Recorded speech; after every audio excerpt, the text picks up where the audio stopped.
It's time to ignite your soul and unlock your full potential.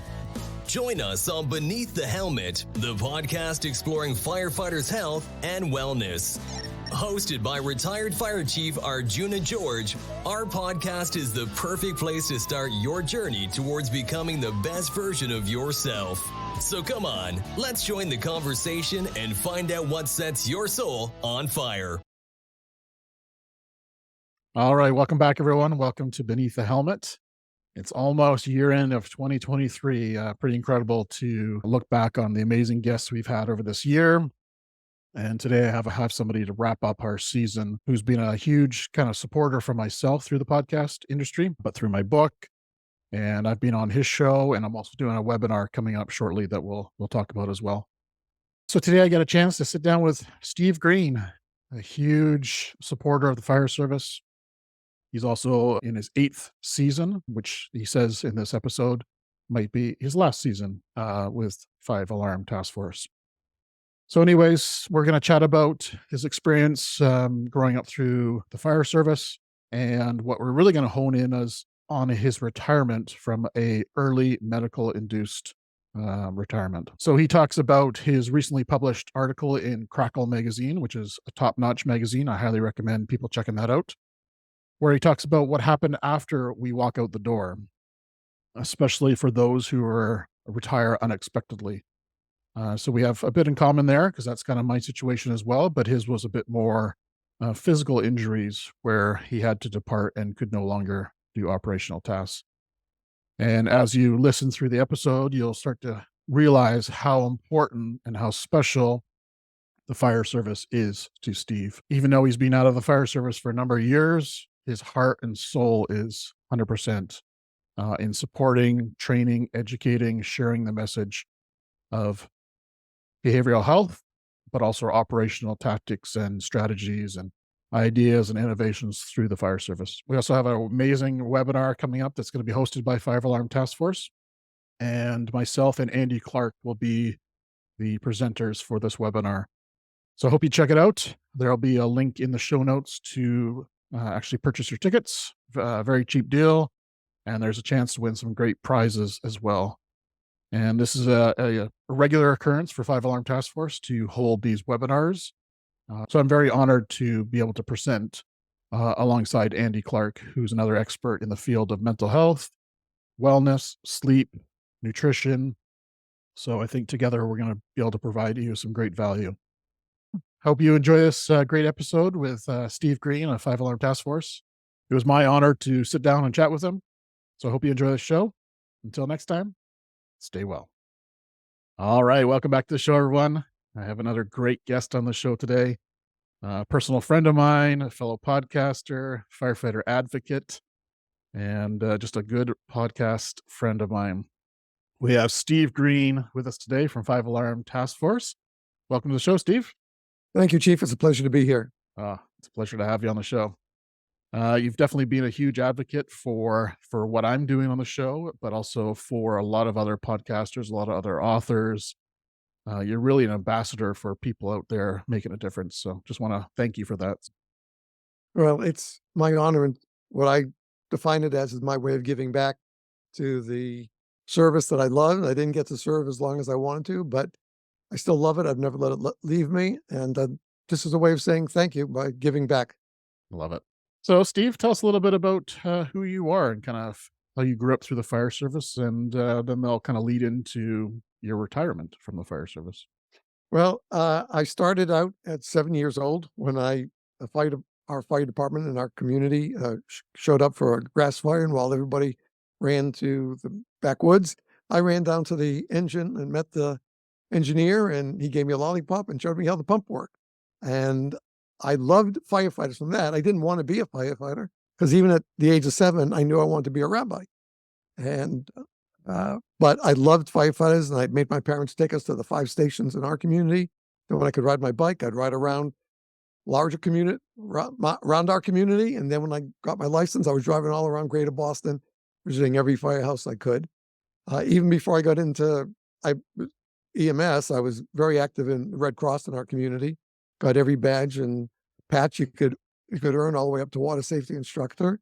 and actually was on 2 major MVC emergencies coming home from my then girlfriend's home, and worked with suburban Boston Fire Department because I was first on the scene, and another driver stopped. I sent him to make a phone call. There were no, this is in the early 70s, late 60s, early 70s. We didn't have cell phones. They were just a dream in somebody's head. So he went ahead and I started tending with my little basic first aid kit to the patients. And the fire department said, "Hey, man, we can't thank you enough." I said, "I'm not a man. I'm just a kid." He says, "No, you stop to help people. That makes you a man." And that was it. But I still planned on being a rabbi. And when that didn't turn out, I wound up in North Carolina for a job as the director of education for a synagogue down there. And one day I drove down the street right after we moved in to go to the supermarket. I saw a big brick building with big doors open up and shiny red trucks inside. So I said, "Oh, well, I'm going to walk into a new firehouse in a community I've never been to." And within 5 minutes, the captain walked over to me, introduced himself, showed me around, and he asked me, "Could you stay a moment?" And I said, "Yeah." And went away, came back, says, "Hey, the chief happens to be in. He'd like to meet you."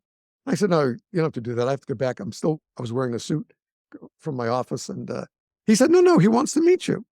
He says, "You're a college graduate, you told me, right?" I said, "Yeah." He goes, "Oh, he definitely wants to meet you." So I went in and met him, and nice little Southern gentleman, short and great little accent. And he talked with me and he said, "Mr. Greene, if you ever come to this department, you'd be our first college graduate." I said, "No, come on, you can't, you've got it." He goes, "No, we've never had a graduate apply."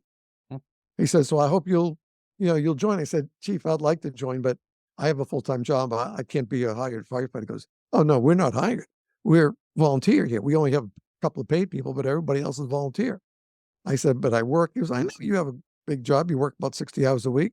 Captain told me about it." But he says, "You could still squeeze in some time. We'd like to have you. I really would like to have you." And I said, "Well, I'll have to ask." He goes, "Well, just take this to read about." And I said, "Okay." I got home and opened it up, and it was the application. There was nothing to read. It was just the application. Spoke to my wife, Ruth, and we didn't have any kids then. And she said, "Look, if you want to try it, do it."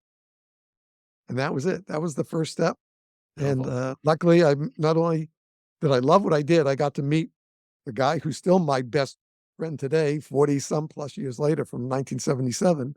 He was sitting next to me at the meeting and found out. He said, "Why are you all dressed up? Are we supposed to dress up for this?" And I said, "Yeah, didn't you get the menu?" Because he was wearing a t-shirt and gym shorts. He says, "No, what do I do?" I said, "I'm just kidding. I came from work." He goes, "Where do you work?" I said, "At the synagogue over on the city line." He goes, "You're Jewish?" And I said, he goes, "I'm Jewish too." We shook hands. "I'm Steve. I'm Rich." That was it. That was the end of October of 77. And I just spoke with him on Saturday morning again. I believe he's the other person in your ebook, Fish Out of the Water. Is that right? Yeah, right. Yeah, that's right. He's Yeah. my buddy in there. Yeah. And Yeah. the mentor I talked about is Roger. Right. Roger. Right. And Yeah. Roger's still down there in Greensboro. And whenever we go back to visit our friends there, we always have dinner with Roger and his wife. A great mentor, a great guide who really should have been a teacher because that was his way of, he just knew how to convey to 2 guys. My buddy Rich had a little bit of background running with Bethesda Chevy Chase Rescue, but I didn't. I could use regular hand tools, hammers, hand drills, all my managed of screwdrivers, socket wrenches, but I didn't know any power tools that the fire department was using at the time. Now, our department didn't have hydraulics yet. We had to come along and a porta power, and that was it. Those were our hydraulics. But that was it. But it was a great department. I learned so much. He sent me to the Rich and Roger to the State Fire College 3 years in a row. I got certified in firefighting 1 and 2 in those days for North Carolina, then hydraulics pump engineer. And then 3rd year was high level rescue, which was interesting for an aquaphobic kid like me who had been aquaphobic since age 5. So it was great. It was a great opportunity to see myself grow and develop. Became an EMT right away as soon as I could sign up for it. And then I was lucky enough that 2.5 years later, the people from EMS who were based on base 3, which was one in our response district, put my name in. They were looking for a fill-in, and they said, "You got to reach for this guy, Steve Greene, because he's responding on a bunch of calls with us, and he's just terrific. He knows exactly what to do." He knows his stuff and he'd be great. And they called me in and they offered me the position of just a fill-in. It was a great opportunity to expand my horizon a little bit. They gave me in-house training to what was then the paramedic level there. And I loved doing that. And so the fire service and EMS became real focus in my life, And I have to include my wife's life as well, because plenty of times I wasn't around or I disappeared in the middle of the night. It was tough, especially once we moved up to the Syracuse, New York area, where I found another department right around the corner from the house. As we drove by the first day going to the market, and I had a big smile on my face because she didn't see the sign, but I saw the brick sign at front that said DeWitt Volunteer Fire Department. And I had this big grin on my face. She goes, "What are you smiling about?" "Nothing." She goes, "Oh, did you just see that fire building that we passed?" I said, "Yeah." She goes, "Don't even think about it." Well, that I did think about it and joined again. It was okay. I loved doing what I got to do, but I wasn't allowed to do as much as I wanted to do in this department. Whereas my first department, I was allowed to grow. They encouraged me to grow. This one was an old boys neighborhood kind of group. There was a bar up the street, walking distance from the firehouse, probably not even a quarter of a mile. And a bunch of the guys would go there after training meetings or business meetings. Well, those were Friday nights, and I often had to be at services, so I couldn't even be at the meetings. But even when I did make it, I went home to my family. I already had our first daughter, and I couldn't hang around on a Friday night till 11:30, midnight to drink with the boys. I worked 80 hours a week at my career job, and I made the top 10% of the 3.5 years I served in that department. Actually, it wasn't 4 years. Yeah, 4 years in that department. But I just wasn't allowed to grow. I was allowed to drive. Oh, yeah. They did allow me to learn how to drive the Suburban. Yeah. Ooh. Yeah, the Chevy Suburban. But I couldn't plow. I wasn't allowed to learn how to plow. I could just drive. Right. Yeah. Wow. But it just stayed with me. And when I got injured with that department, it was a tough blow. Andy and I, our mutual dear friend, Andy Clark, Andy and I have been talking, and she said to me, I talked about the two traumas in my life that I recognized was when I couldn't help my dad because I didn't realize that I was with him when he got sick in Massachusetts. Massachusetts in '84, had not passed the paramedic bill for the entire state, only for the hospital district, Boston City Health and Hospitals. So when the ambulance got there, and I had already been doing his vitals and doing all the BLS I could, I said to the guys when I got to the ambulance, I said, "All right, I need the IV kit, I need the med box, I need the radio." He says, "Steve, we don't have it." I said, "What do you mean you don't have it? Just give me whatever you do have." He goes, "We don't have any. We are EMTs. We're not paramedics." And I said, "What? If I was 2.5 hours over the line west of here, I could take care of my dad right here." He says, "We can't. We have to get him right in." So he was in VTech.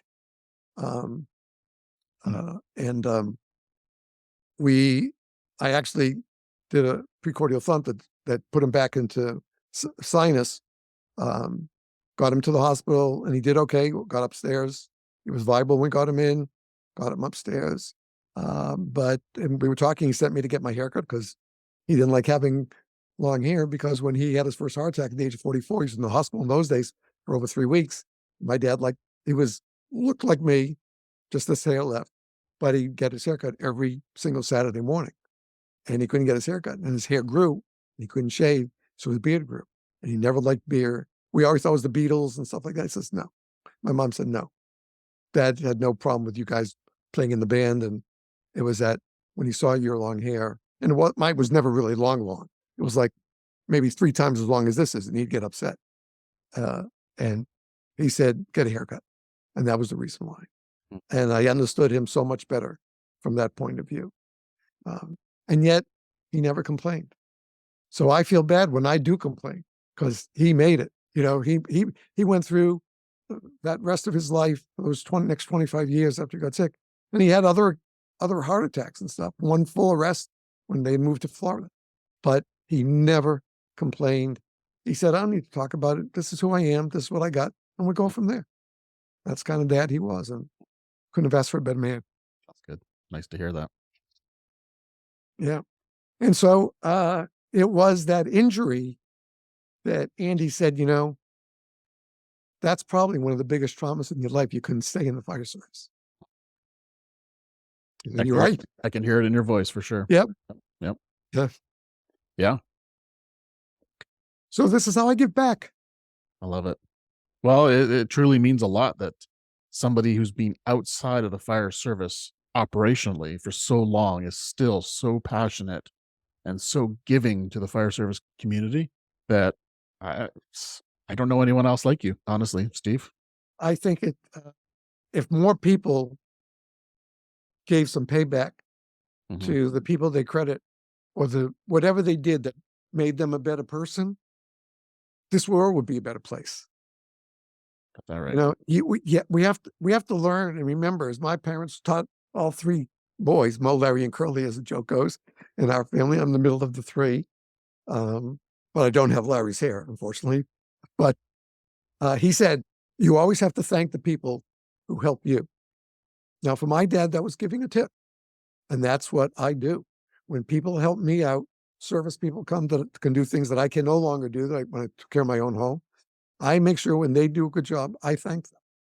All my service people always get a holiday tip from us because that's the way. My dad taught us kind of men to be. And so me giving back to the fire service is just ounces of who I am and what all this means to me. And I think that if more people would remember and give back, we would be in a better place. Got that right. Yeah, it's all about paying forward and just treating people with respect. And yeah, you're hitting all the key points of being a good human. That's plain and simple. I think we can also agree to disagree, whether it's politics or tactics or whatever it is, in and out of the fire service. If we could say, I understand and respect your opinion. I don't necessarily agree with it, but I agree that you have the right to that opinion. And that's one of the reasons why I don't engage in any political conversations online. I don't want to deal with that. It's not important. It's not as important to me as what I do as a person. And I've made some listen, I'm no angel. I've made some whopper of mistakes in my life. A couple that, will eat at me to my last day. But this is a way of trying to be good again. And totally. Yep. Being the right person. You're doing it. You're on the right track. You're on the track. Thank you. So what was it that it was an injury that made you leave the fire service? Yeah, I had a fire service related injury, or was that a personal? Yeah, when I went to my very first North Carolina State Fire College, where they were doing the 1 and 2, I had already, in the 8 months I'd been on the volunteer department, I had been on the nozzle 4 times on working fires. I try to make, not only did I try to make every drill I could, but I would often go down during lunch hours, or if I had a half day teaching, then I'd go down and spend time just trying to suck up any knowledge I could. And so I had been there 4 times. So of the 4 teams, I was put on team 4. And since I still was the one out of all 16 people in the class that had the most time, had to be the last person on the nozzle. So this was the last burn of the last day. I had this kid behind me who was working then what we call public safety. I'm not sure if you have it in Canada, but you're both police and fire at the same time. And he didn't like fire at all, excuse me, and he loved police work. But if you wanted to keep the job, you had to go to this fire college and take the course. Well, we're at the front door, and the captain said, "You guys ready?" And I said, "Yeah." And I told him, I said, "Remember, all you got to do is what I did for you. Lean into me when that water starts flowing the water. Lean into me, get that back pressure off of me." Okay. And so he lights off the room. He says, "Okay, guys, go get it." And just as I'm opening the bail, you hear a set of bells go off. So I reach mine to my set, and mine weren't ringing. The captain checked theirs, and all of a sudden I could hear from behind me, "Oh my God, I'm out of there. I'm gonna die. I'm gonna die." What? What bell? It's his bells. He's going, "I'm gonna die. I'm out." He rips his mask off and says, "I'm gonna die. I'm out of here." And he drops the hose and runs out the front door. Now, by this point now, I've already got the bail all the way open, flowing 150 on a smoothbore. Yep. Got a bit of inch and a half. We didn't have 1.75 yet. And the captain is maybe 10 feet away from me on my left. So if I drop this hose, he's a dead man. There's no doubt about it. So I kind of crouched down low and started backing my way away so I could aim the water now at the fire, knock the fire out, at least blacken it down a little bit so he's safe. This kid's out the door and I don't know what's going to happen to me. But I stepped back. There was a hole that had burnt in the floor from one of the other burns. And my left leg went all the way down the hole up to the groin, blew out my left knee. That's all I knew at the time because the pain was excruciating. What we determined after the fact, several years after the fact, was that my back pain that started minimally at my last year down in North Carolina and then got worse up in New York, probably happened when the tank and the steel frame, because those days we didn't have aluminum yet, everything was steel. That tank couldn't fit through that hole. It was only my left leg. My right leg got bent backwards. Yeah, so like my right heel was up at my butt on the floor, and it hit that at L4, L5, and that probably is what did that damage. But we didn't know at the time. So I yelled to the captain, I'm hurt with my mask on. He says, "No, you're tired. You're tired." I said, "No, I'm not fucking tired. I'm hurt." He says, "No, you're just tired." I said, "Screw this." Tore my mask off. I mean, I got the fire was knocked down. I'd gotten it out. Even down on the floor, I didn't let go of the hose. I kept it going just so it was darkened down completely. There was no active flame. And I pushed myself out of the hole, crawled to the wall, used my hands to climb up the wall, got to the front door and tried to take a step and fell tush over teacups, as they say. And then everybody wrapped around me, cut my bunker gear off and rushed me off to the hospital. But as a knee injury, as we know today, x-rays don't see squat. So unless it's a break. So I had to wait and go have an MRI. And this was, again, very early back in the day. So they could look through the scope in those days, but they couldn't do the surgery through it. So they had to do an arthrotomy, which opened up the knee and did that. And so, okay, I was better. I did rehab. I was able to go back to service in that fire department. Moved up to Syracuse, had decent, I had one time with a knee problem, wasn't bad. So he cleared me after 3 months, said, "You can go back in." I said, "Okay, great." Went back in, and then I blew it out again on a stairwell. And he says, "And that's the ball game, Steve." Oh, so early. Jeez. So yeah, I went to, and he was nice enough. He was a personal orthopedist, but he reached out to the fire surgeon of our department and spoke with him. And he said, "We got to do something for him because, I mean, this is his passion besides teaching. This is what he loves to do." So they offered me the position of fire inspector for the village. And I took that and finished my year off. I had left the synagogue, was working my brother and I opened up, we had purchased several licenses for video stores. This is before Blockbuster ever came up, called National Video, based in Oregon. And I think they were in Salem. And so we opened a store in Syracuse, and I was working there, but I was still doing the inspection thing. I guess the biggest fun thing out of it was that I was called to the theater on 9:30 on Friday night that Ghostbusters opened, because they had people sitting on the stairs, on the stage, in the aisles and stuff like that. So somebody called, and I was the inspector on call for that weekend, and they had to go up there and throw everybody out of the theater and come in back with their stubs, and had to write a ticket to the manager for overselling the movie and stuff. So I had to work that weekend a couple of times up there, but it was enjoyable to do. Again, teaching, because instead of just writing a ticket for somebody who was smoking a cigarette at the gas pumps, I would try to make it a teachable moment and tell them how dangerous it was. And for the most part, they were good. They were good. They didn't get upset. I just gave them a warning. I didn't give them a written ticket. The judge got the warnings as well. But I figured you don't always have to write a ticket to be a bad guy, rather than what if you can improve the person's behavior. Um, the Totally.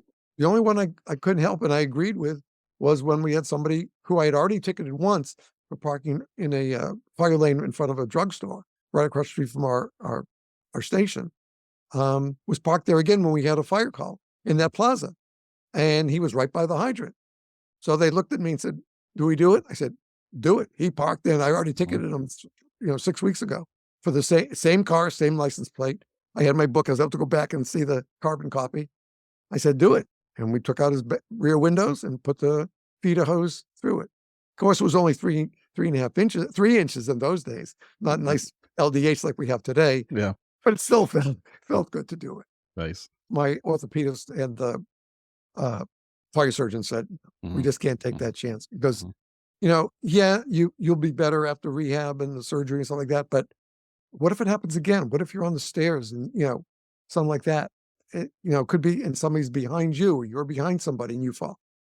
And I understood. I didn't like it, but how can you not understand what they're trying to get across? They weren't trying to hurt me. This had nothing to do with the fact that they didn't like the accreditations I came with from North Carolina. It just had to do with safety. For sure. Yeah. And look, as we both know, as hopefully and every listener who listens to this knows, that's the number one issue in our service is we have to operate as safely as we possibly can. We have to do our jobs, but we have to do them as safely as we possibly can. Yeah. Couldn't agree more. That was it.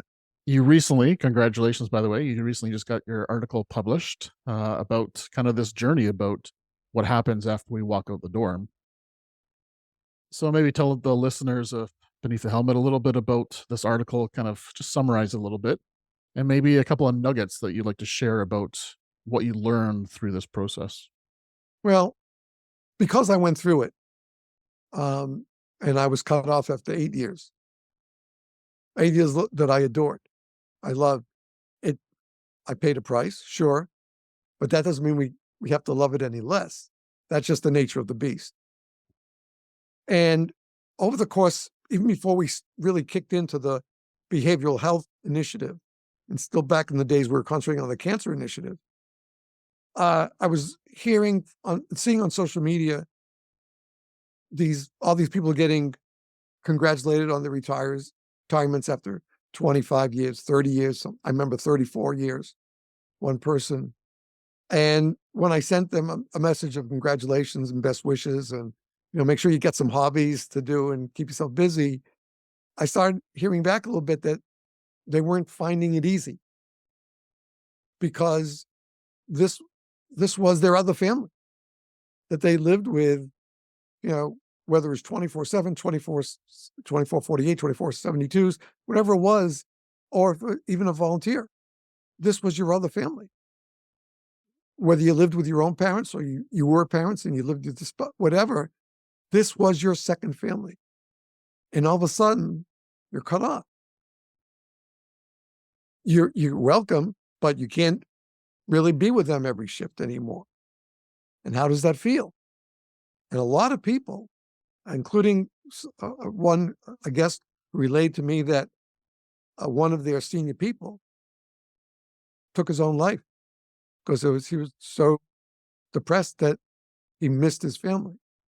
And a lot of times, as I think, I don't remember now if I wrote it in the article, but, Bill retired and the firehouse has a knock on the door. The guy look on the camera. Bill's here again. How many times do you got to come back? He's only been retired for 3 months, but why does he have to come to lunch? Yeah. So wasn't Bill part of that family? What didn't he pay his dues? Paid 30 years, 34 years, 25 years of dues in to be with you guys and train new people as he became a senior firefighter in that department. Where's the problem with Bill coming to visit? And the same thing happens when you're disabled out, like I was. You're all eat up with what you love doing, this whole other world that you live in. of helping people. And this other family that we have that take us in, no matter our race, color, religion, we're hands together to help other people in our community. And all of a sudden, the rug's pulled out from underneath you.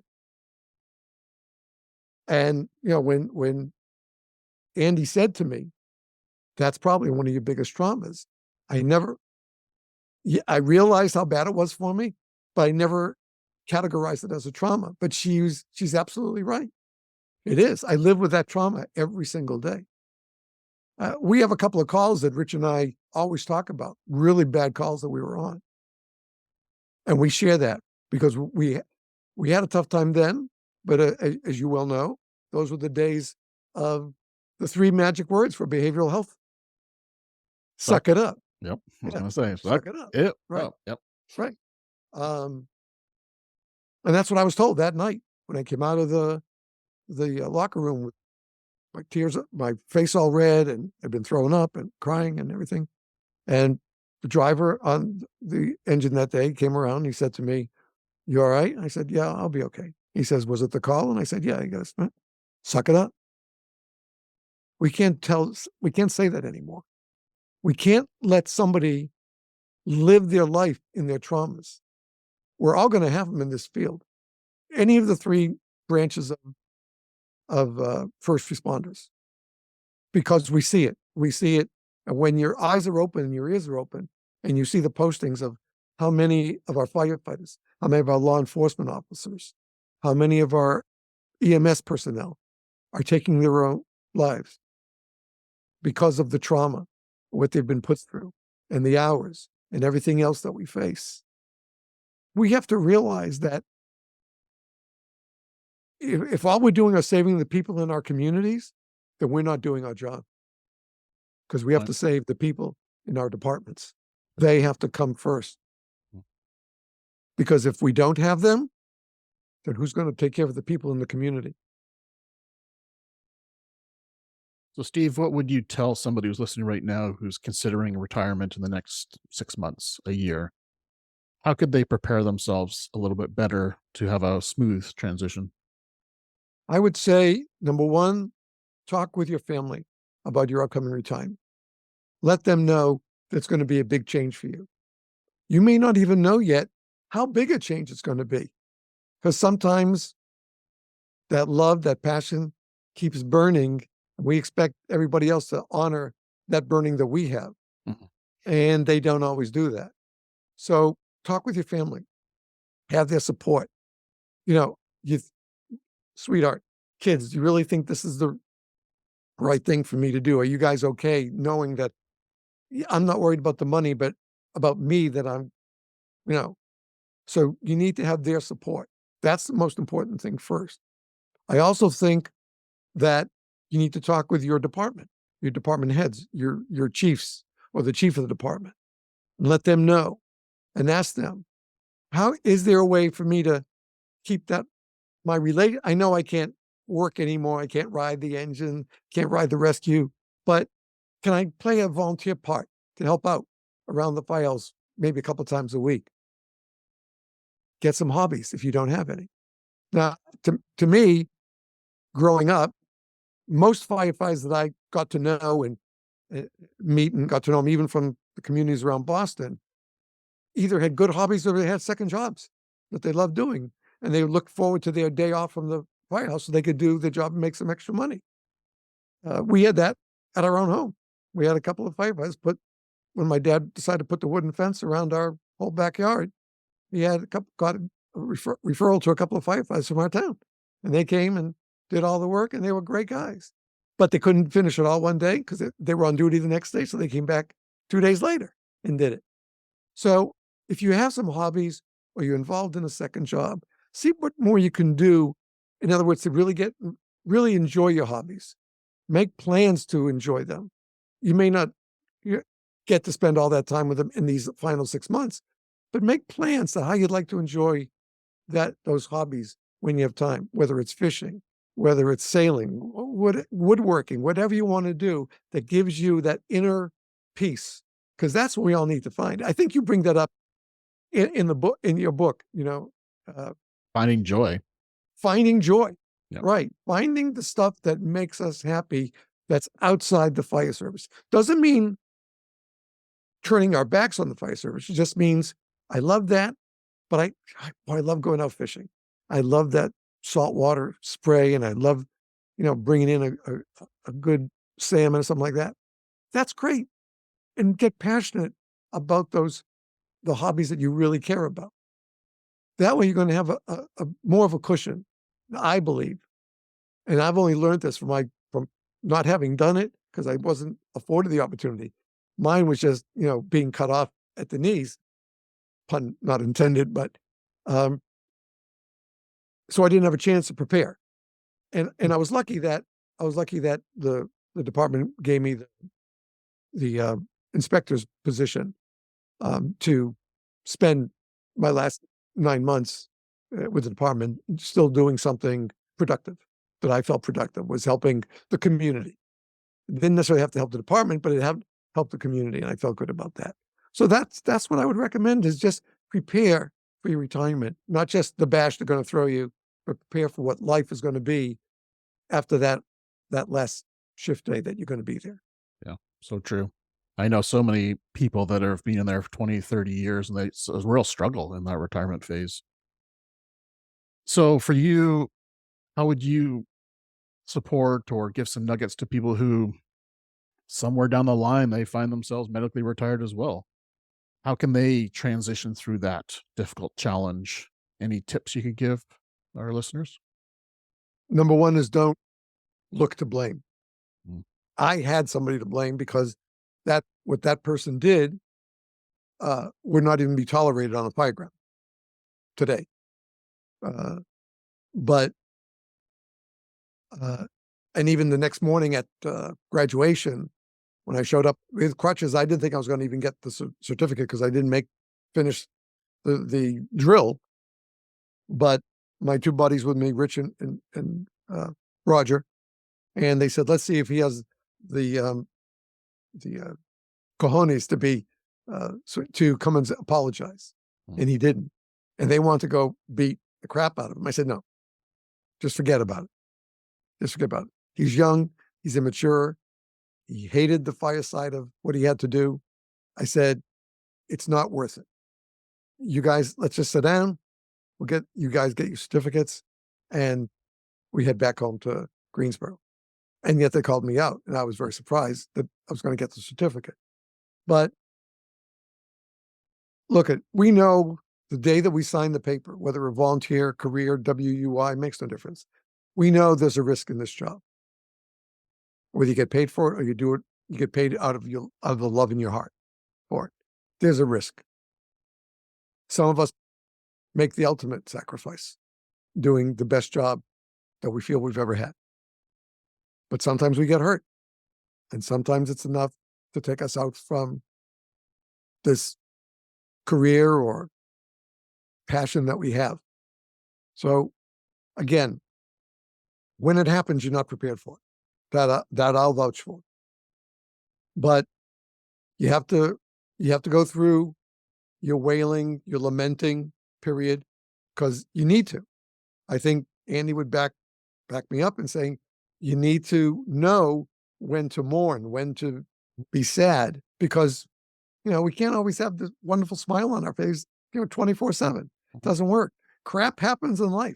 That's the reality. So you have to start coming to terms. Okay, what do I do from now? So when we left Syracuse and we moved to Florida, my first job going back into the synagogue administration work, I decided to keep up my subscriptions to the trades. My wife said, why? You're not in it anymore. Yes, so? Doesn't mean I'm not interested. I still love it. I loved it before I ever got in. I was 7 years old and I loved it. Why would I change now? And I started to visit companies again.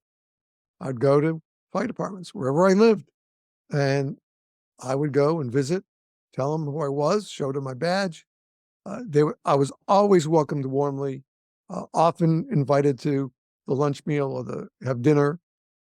They were just I found that they were very understanding of my situation. They've all known people who've gone through similar situations, and they were supportive. And I think that that's what led me eventually, when my online friends like Andy and Nick and these other guys started pushing me to do a podcast. And I said, yeah, that's great. I'd love to do that. What's a podcast? And they said, well, you've been in radio. I said, yeah, I was on school radio, college radio, and I did a different fire show, but it was on radio. It wasn't what's a podcast? So they told me. And my friend Joe DeVito said, Steve, you're a teacher, you're an educator, and you're a firefighter. He says, you got a lot to offer. He goes, look, why are all of us on this group in Twitter? Why are we all telling you to do a podcast? Because we all see how much you still know about the fire service and you care about it. You're the kind of person we need doing these kind of radio shows on the internet. And I said, I don't know if I can do that. And he goes, well, take a look into it and see if you can. I did. And we started in 2016 after probably 3 years of them cajoling me and pushing me. And now you're in your 8th season. Now we're in the middle of our eighth season. Probably will be the final, I think. But oh, really? Yeah, but it all depends, how health goes, and if my wife decides she will finally retire officially this time, because she's chose 2 other times and didn't decide to honor it. So we'll have to see if she's going to retire or not after the school year. But I still love doing it, though. It'd be hard to give up if I'm still able. I might not be able to do it as frequently, and I'll have to stop caring about the numbers, where I fall up in the numbers, because it's the numbers have really not been important to me. It's the listeners and the viewers that are important to me, because it's not me. I'm just the moderator. I said this to you when we before we started ours. My job is not to be the guest of the podcast. My job is to be the host and the moderator, so that my guest can speak and I can just ask the guest could you qualify that so our non-firefighters could understand it? And that's the way I see my role. I'm not the teacher or educator. My guests are. Okay. And that's what I love, is getting guests, returning guests, new guests, like, Chief Fantasy tomorrow. Once I saw the video of their stuff on Smithsonian Channel, I just knew I had to reach out and give it a try. And I was very lucky that, he accepted it. And it's a great topic that most people don't even know about, because if you don't live in California, Southern California, or along the West Coast, or Alaska, up through Alaska, where we know we've had these horrible fires over the worst of them over the last 10 years. And especially this year in Canada, this year in the Southeast United States, Greece again with many. Israel went through a batch of them earlier in the spring. These, with global warming, global change, climate change, these are not going to go away anytime soon, unless we find a better way. So their response is something that I want other people to hear about. Cool. That'll be a good episode. I think, so I just think that when we get disabled out, it's a terrible shock to the system, and it is traumatic. And I will not try to tell you, oh, it's easy. Just get yourself better and you'll be fine. Physically, you'll mend. But mentally and in your heart, it's like it's been ripped out of you. Yeah. It's a process, right? And you have to process that. You can't suck it up and just, hold it in. You got to let those emotions, just like you and Andy were saying, you got to process that to get it out of your system, to work through it. And then hopefully you're going to see some light at the end of the tunnel, where you have options now, or new doors open up for you, right? And your book, because of your journey, where you weren't disabled out, you took yourself out because you felt the injury. that nobody else could see. Exactly.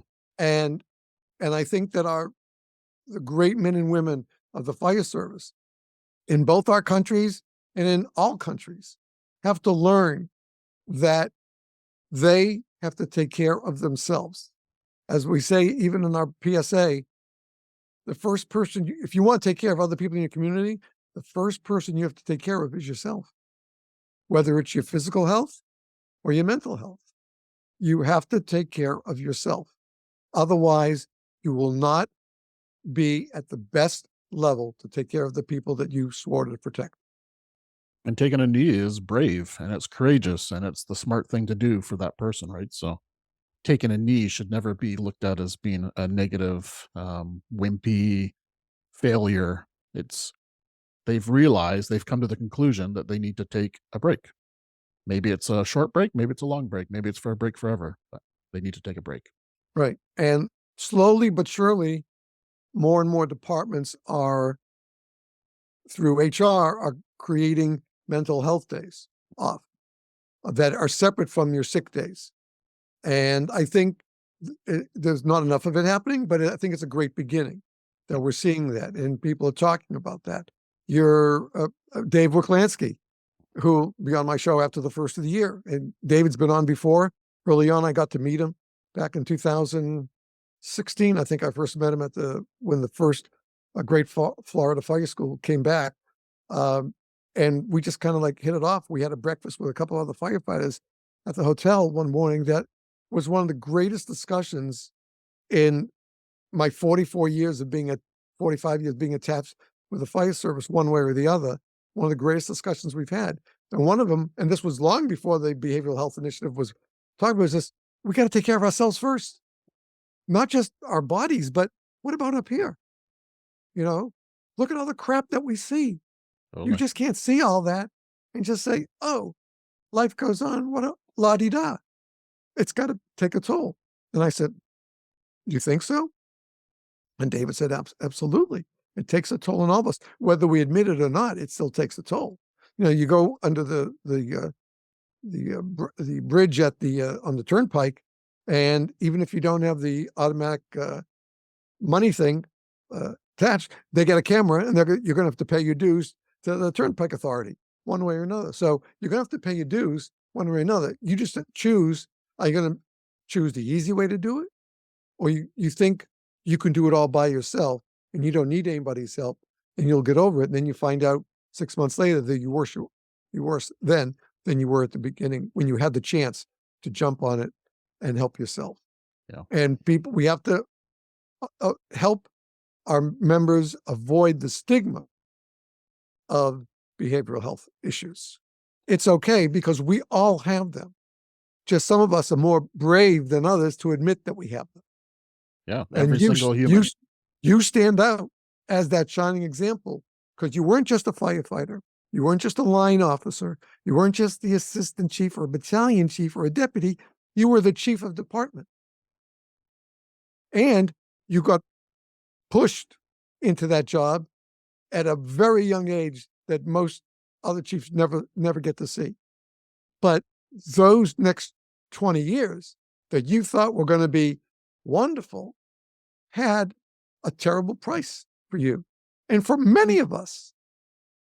But you decided, I'm not going to let it rule me. I'm going to rule it. Yep. Even if I have to be neighbors, I may not beat it, but I'm going to learn to be neighbors with it and deal with it. And that's why your example and this book has meant so much to me. And your interview with me has been, I lost number of how many downloads and plays it's had. I have to go back and look at the stats. But your story is coming out at probably the most needed time of all for it to be out there. Not just for you and for me, but for other chief officers, no matter what level, from battalion up to the chief of department, because they're going through the same crap. They all started as firefighters, and we all loved that job. And some went to line officers, but they were still out on the apparatus doing the jobs.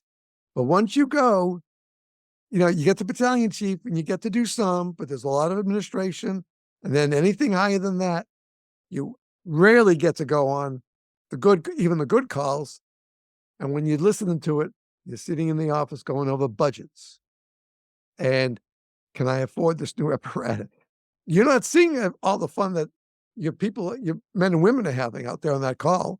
And I don't mean fun negating the seriousness of our jobs, but you don't get that anymore. Yeah. And all of a sudden, the action. And all of a sudden, you're going, wait a minute. What am I doing here? I didn't sign up for this. Exactly. Mhm. Exactly. We don't sign up for disability, being disabled out. We don't, though we know the risk is there about making the ultimate sacrifice, but we're willing to take that risk. But when you're ripped away from your passion, as I was, as you did, but you did it on your own. And that's what I give you so much credit for. I would say you have to be maybe 1 out of 25 or more that had the courage, who knew you were in that position, but you had the courage to do something about it. Even though it meant you had to step away completely from what you've been doing for the last 30 plus years to find yourself again. But And you did it. and I hope there's more people that realize that, right? And I hope that 20 grows to 40, to 60, to 80, 200, 500. Exactly. Yeah. And it's from the lessons that I've tried to teach and share. And that's what the article is about.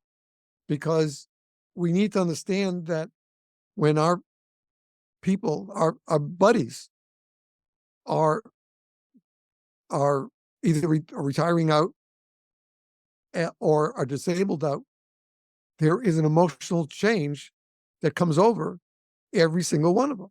And nobody could tell me the truth. Nobody could say to me, oh, no, it didn't bother me at all, that I would keep a straight face for. Because I can't. Because you're human. And we all have certain passions in life. And when we can't do those passions, it hurts us. For sure. Whether it's our job or it's a hobby. I love to go fishing. But when I had to give it up for 2 years because I was too sick to go.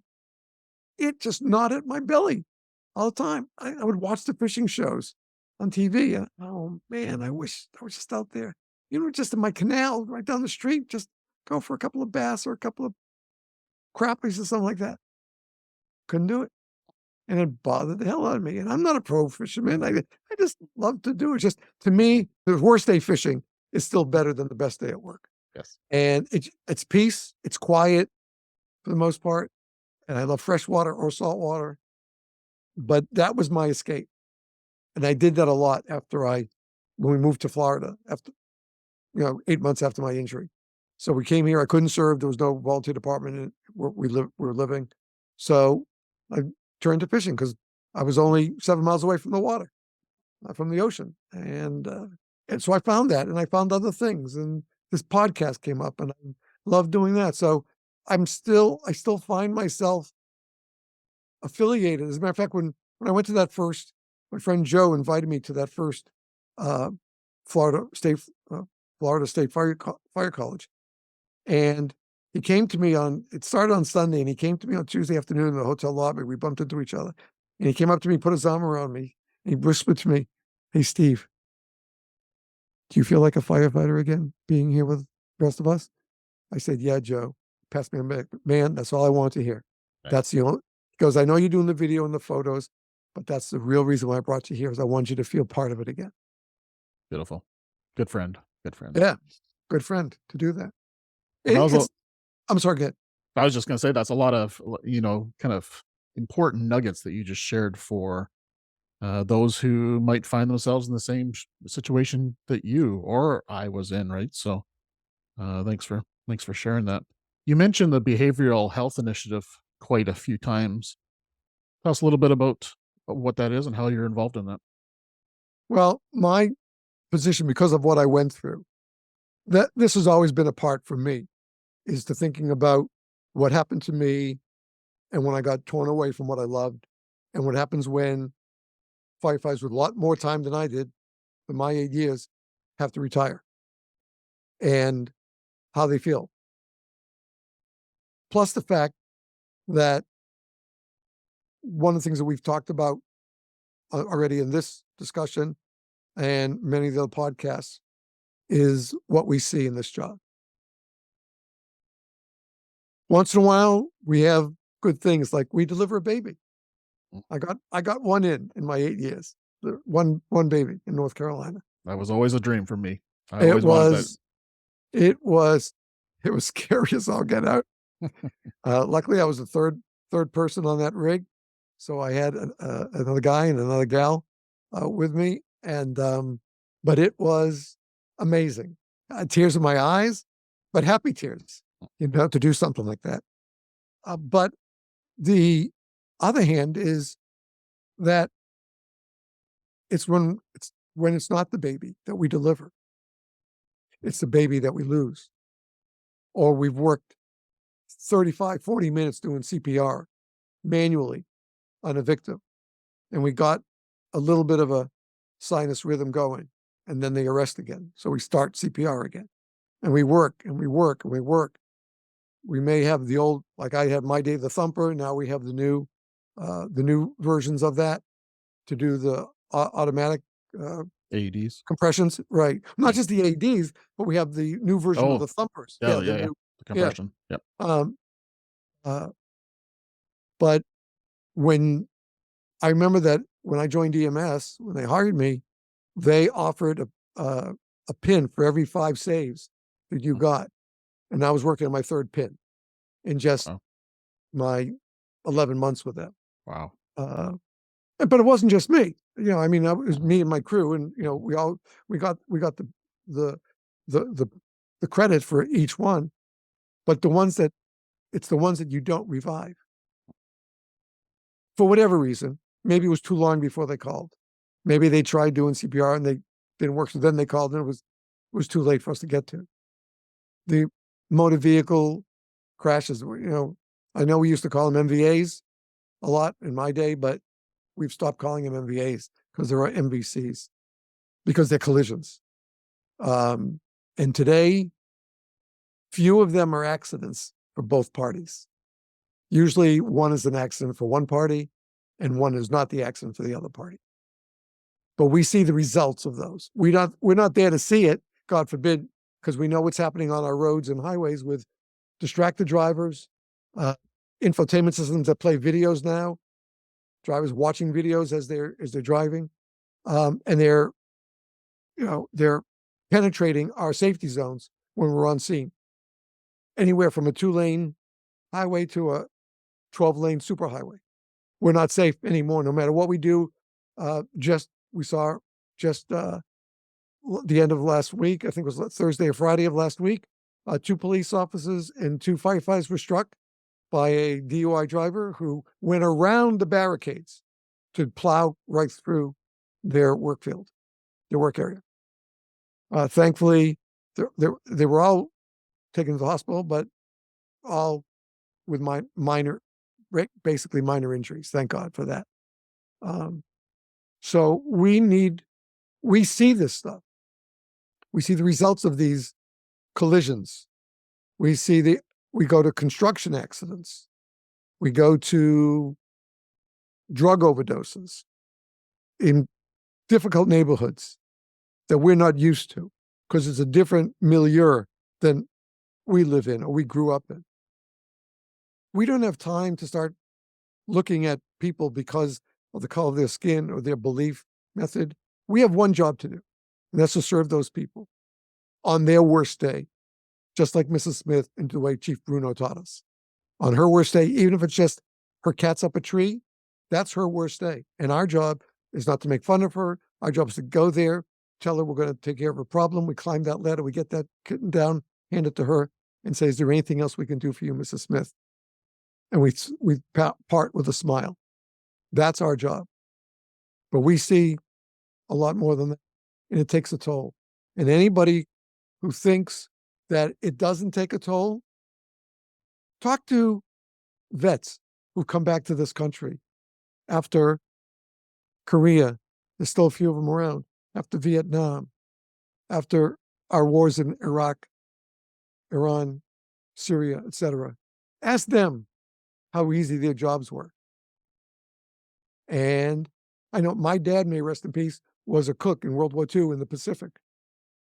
And he was on the third wave in, so he really wasn't in the top action at the very beginning. But he saw a lot of Japanese soldiers in those days who would do anything to try to sneak up on them and kill them. And it was the only time I ever heard my dad use a derogatory term when we were looking through one of his albums, and he had some pictures there, and a couple of them had some dead Japanese soldiers. And he said a slang term that I never really had heard him say before, because he never said that about any other ethnicity before. But I understood, I was old enough at that point to understand what he was talking about, what he went through. My uncle was blown out of a tank crossing over from France into Germany. The second tank over the line, he got blown out. He was the only survivor. Rocket-propelled grenade hit their tank, blew the turret off. The other 4 guys were killed. He was blown out, severely injured, but survived. So that's the way my uncle and my dad saw that. And I understood that. But today, we don't have that freedom. Today, we have to live and serve with everybody in our community. We can't judge them because of their belief system. But what we see, the results of the squabbles and the arguments, and no matter what group of people we're talking about, we all have problems. We all have arguments. We all disagree at some point, and they get bad sometimes. As firefighters and rescue personnel, first responders, we see that. We see the results of that. And that takes a toll on you. EMS, one of my first major rides when I got hired, was at a bar, a biker bar, where police officers had come in. The guy was wielding a gun. They said, please turn around slowly and just put the weapon on the table or on the floor. Slowly. And the guy, because bartender called him because the guy had shot somebody in the hand. Police officer said, please just turn around slowly and put the gun down. We can take care of this very easily. He whipped around with a gun at his waist level, and they opened fire. And we got in. He had 9 hits out of 10 slugs. Was hit 9 times. We did 2 IVs in the right arm, one in the left, and then we did another one. We did a cut down on the ankle. Just do another one, just to get enough ringers and saline into him. He was gone before we got him to the hospital. And the doctor said, you never would have made it because he got nicked the aorta with one of the bullets. But that was traumatic. I mean, I did everything. I was focused. I did everything. But when we went to the follow-up in the hospital, because our actual ops manager came out and responded on that call as well with us. He said, look, this is going to be a tough night for everybody. Just understand that. Now, this is 80. And I was saying, wait a second. Just 2.5 years ago, I was told to suck it up. This ops manager is telling us this is going to be difficult for everybody. Okay, I know you guys have the rest of the shift to go. You guys did great. You did the best you could job. But just don't dwell on it right now. But it's going to bother you. Just understand that. You can always come to me to talk to me if it does. From that moment on, I knew that there were people who cared about what we saw and what we did. But it wasn't enough over the years. I didn't see it again really in the Syracuse area when I was there.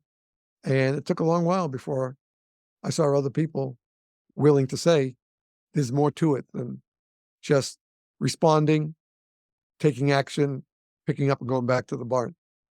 There's a lot more involved in being a first responder than just those 3 levels. Totally. So the Behavioral Health Initiative, tell us a little bit about who that serves and what the main purpose and mission is for that. My understanding and the way I've tried to work with it is to get as much information out to the men and women first responders in our country, in our great neighbors up north. And I hope that, we've had our podcasts listened to in up to 42 countries. And I'm hoping that everyone that has heard that and any podcast that's try to teach something about who we are and what we do is heard, because the only way the purpose of in my understanding, the Behavioral Health Initiative is to deal with this part of health that we haven't dealt with ever before because of that suck it up attitude. Because we thought it would make us weak. Firefighters can't be weak. We are strong. We're Popeye. That's who we are. But we're not. We're human. And you can look at the greatest bodybuilder in the world. That doesn't mean that guy or gal doesn't have issues in their head because of what they had to go through to become that number one bodybuilder. You can look at an Olympic diver, Olympic fencing artist, whatever. Don't think that their life is happy-go-lucky with all the practice, all the dietary restrictions they have to follow, everything like that. Life is tough. Maybe when I grew up with parents from World War II, my in-laws, may they rest in peace, were survivors of the Holocaust. My mother-in-law was in Auschwitz. My father-in-law was in a work camp and survived. Thank God, because I have my wife. That's it. Yeah. My wonderful wife and my beautiful sister-in-law. But the fact is that life isn't what we want it to be. Life is reality. And so we know that certain incidents, certain happenstances can have an effect on us. If it affects one, it's going to affect more.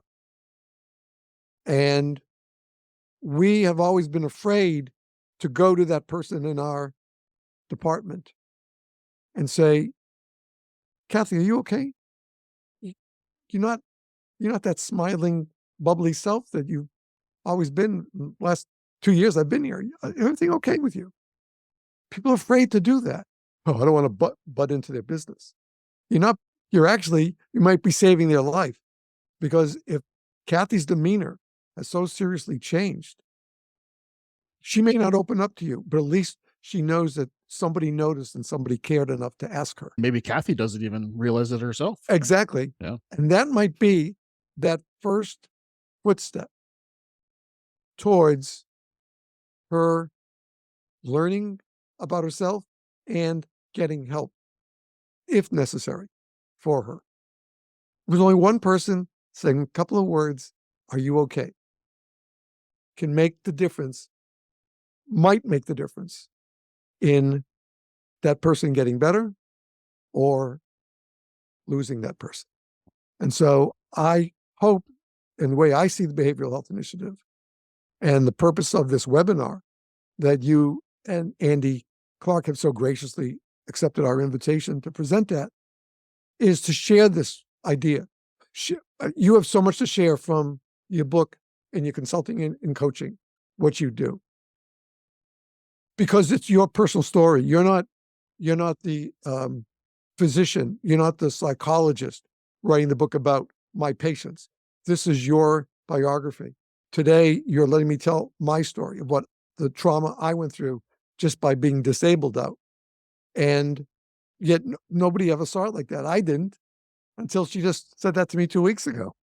So if each of us makes a pledge to say, make sure that those around us who we know well, we work with on a regular basis, we may even see socially, because a lot of us, especially with the IAFF and volunteer departments, a lot of times families do get together and they're involved. That was the one thing I loved about the department in North Carolina.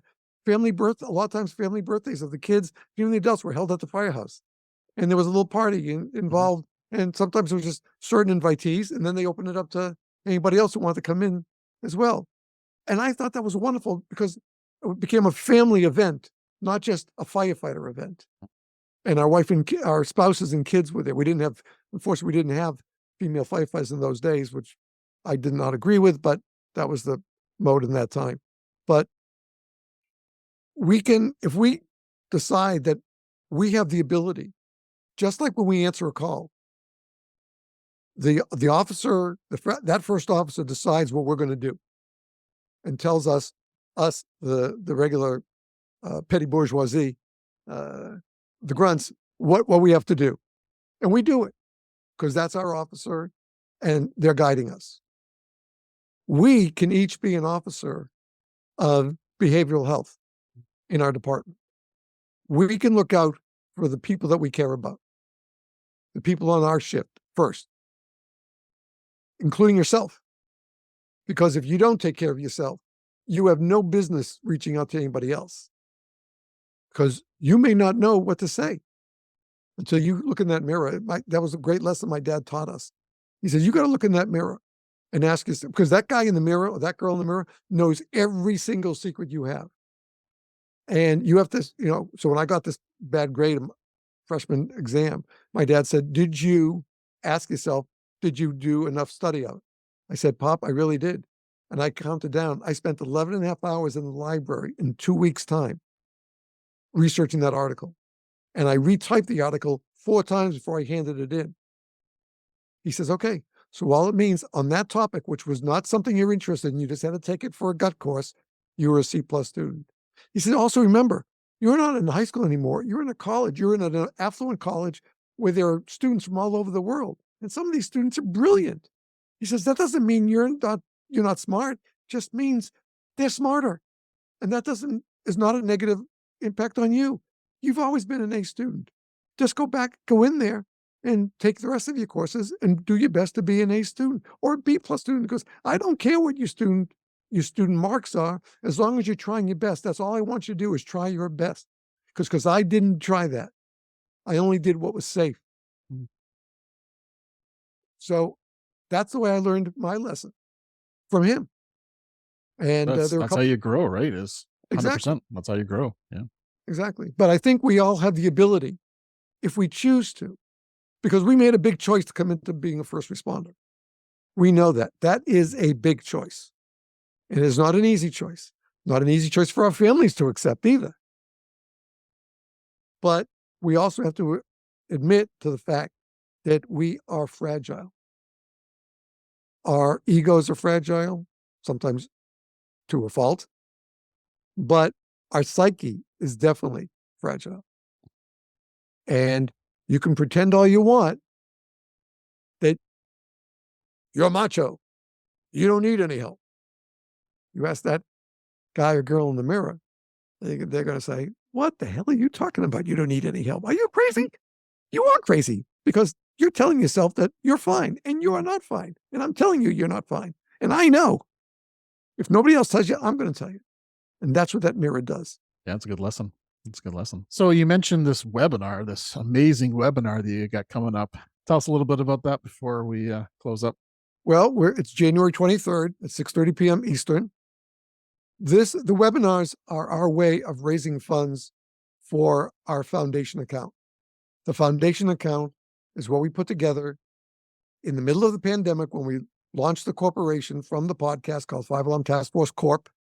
We are a certified, IRS certified, nonprofit, 501c3 organization in this country.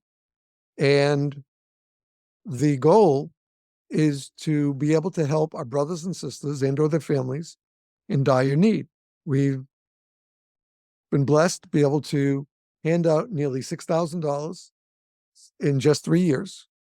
I would say 95% of that went to the families of brothers, in this case, brothers who paid the ultimate sacrifice.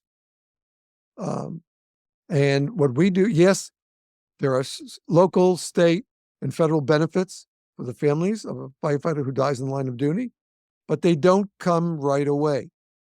And our purpose is to, once we vet the story, often trying to get a hold of the PIO or the chief of the department, once we vet it, we send a check for whatever amount the 3 members of the board select. We get a check directly to that family or to the fund for that family so that they will have some emergency cash right on hand to use. And so this webinar is part of that program. It is called Thrive on Duty, Optimize Your Sleep and Stress. And as we mentioned a little bit earlier, you are one of our presenters. And Andy Clark of 911 Lifestyle and PKI Health will be the other presenter. And we are focused for your listeners and our listeners and firefighters and first responders from our two countries to join us. Tickets are limited because of it's a Zoom meeting, not a Zoom webinar because of the cost. So it's a Zoom meeting. So with our account, we allowed 100 attendees, which include the presenters, the host, etc. So it's a little bit limited. Tickets went on sale at 12:01 a.m. this morning. Tickets are just $20 in the United States. They might be a little bit higher in Canada because of the difference in the currencies. But all the proceeds, every penny of the net proceeds of ticket sales goes to directly, by the way, thanks to our friends at Eventbrite, that money is deposited. We never touch it. It goes directly into our foundation account. And again, this webinar is strictly aimed at behavioral health initiative so that we can have you and Andy share your wisdom, your experience with our attendees. And by the way, folks, this is an online webinar only. It's nothing in person.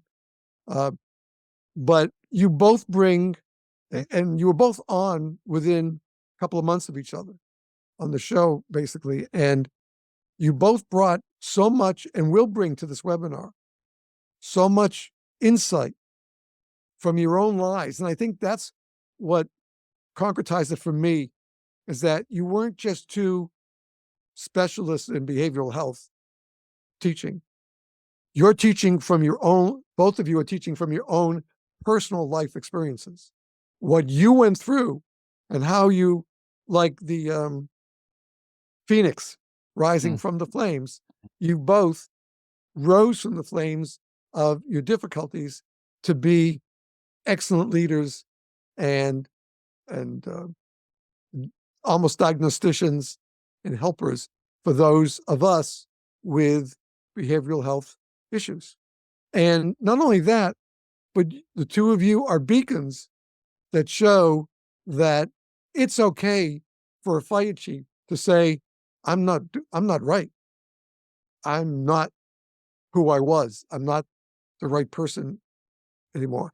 And Andy, being the wife of a big city police officer, and what he's gone through, what you've seen with him and his colleagues, and then what happened in their family dynamic because of et cetera. Again, another phoenix rising from the ashes to now be able to share with others those traumas that the two of you went through, but how you were able to find a way to rise up again and be the person that you wanted to be, even if you weren't doing the exact same thing. In your case, you didn't go back to being a chief because you had done that. You had put your time in, and now you've grown to do one thing, to reach out to others in that same position who need the help and don't know necessarily that they have maybe within themselves to do it, or that you can teach them that, or give them the advice of what to do and where to go to do that. And I think that's the purpose of this, for the two of you to speak from your own personal experiences, that yes, we're just like everybody else. We're no better. We're no different. We just found our way, climbing, breaking the nails, bleeding, climb out of the abyss of where we were emotionally and mentally to a new level, a new heights, and be successful once again. Yeah, it's going to be a huge honor for myself to be on this webinar with you and with Andy. So I just want to thank you for the invitation, and I really appreciate the platform to be able to share, like you said, my story and how I feel like I'm actually thriving today than burning. So yeah, it's a real honor. And I have to do it. I apologize, but if you haven't purchased the book Burnt Around the Edges, and you're a first responder. I don't care if you're a firefighter, law enforcement, EMS, you could be a recovery operator, you could be a road ranger. You need to read Burnt Around the Edges. Okay. It will tell you and show you how someone winds up in those deep depths and finds their way out of it. And beyond that, the chief shares with his readers simple steps that we can do on our own. And I said to him when we corresponded last week, I said, I sent him something else. I found out something else health-wise that I want to share with him, but that we really see the same things at the same time together. And I've learned, I'm reading the book for the second time now, more deeply as a person with the issue that I openly admit to, and learning how the chief got out is helping me find my way back to where I could be today, besides my physical health issues, but I can be in a better behavioral health state by some of the things I'm reading. I guess I'm about 65% through it. And I'll probably read it a third time in a couple of weeks, just to learn more. So I really need to thank you for sharing that with me and to sharing that with us in the fire service. I think it is one of the most important reads that you as a firefighter could have. Yes, there are great textbooks on tactics, getting through the door, all the other things, VES, all that. There are great books for that. This is one of the best books you can read about who you are inside of you as that firefighter, that police officer, that EMT or paramedic, because we all have that same makeup, and we never know how that board's going to tilt. And so you give us a guide and you share with us how you got your board on an even plane again. And as you said, you thrive today. I don't know. Thank you. That was unexpected and bringing up some emotion for sure. So thank you for sharing that and being so supportive of my journey as well. So Well, when you first came on and you said, "What do you think about me doing one?" I said, "Go for it."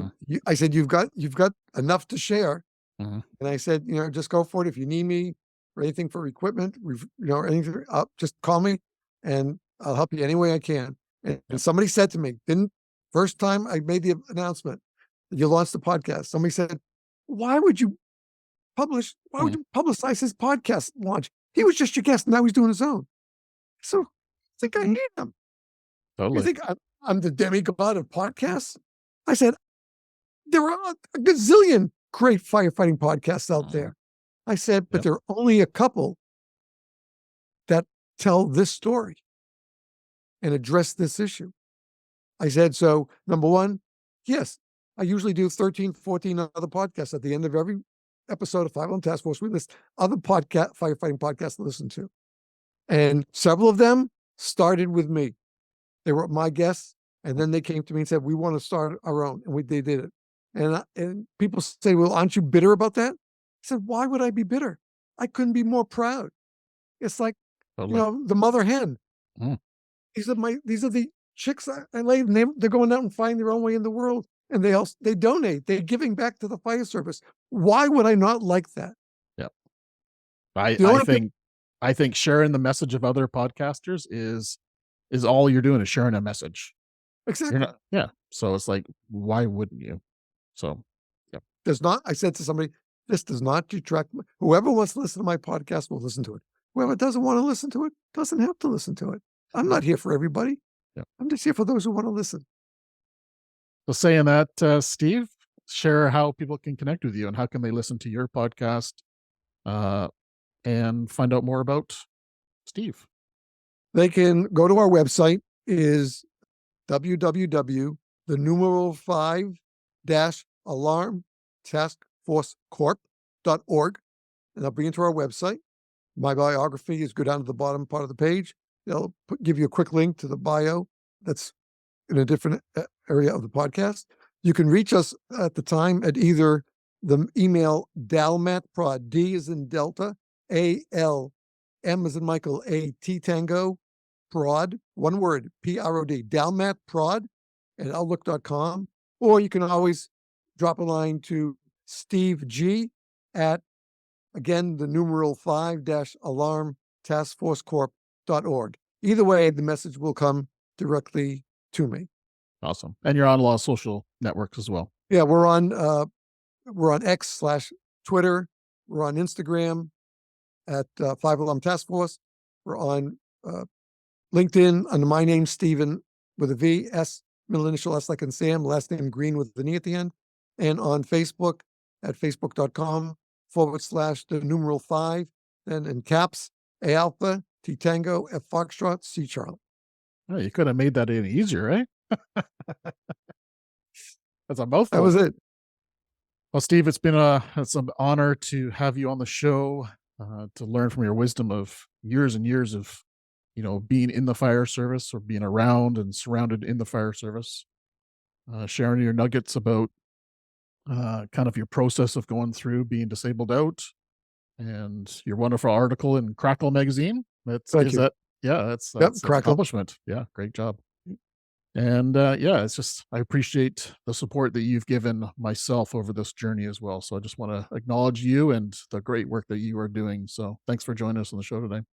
Thank you for the invitation. I really appreciate it. It's great to be with you again. Fantastic. We'll see you in the spring. Sounds good. All right, everyone. Hope you enjoyed this conversation with Steve Greene. Until next time, stay well. Thank you for tuning in to Beneath the Helmet. We hope that this podcast has provided you with valuable insights into the world of firefighters' health and wellness. Remember, caring for your physical, mental, and spiritual well-being is crucial to achieving optimal performance. Join us next time on Beneath the Helmet for more inspiring conversations. Until then, stay well.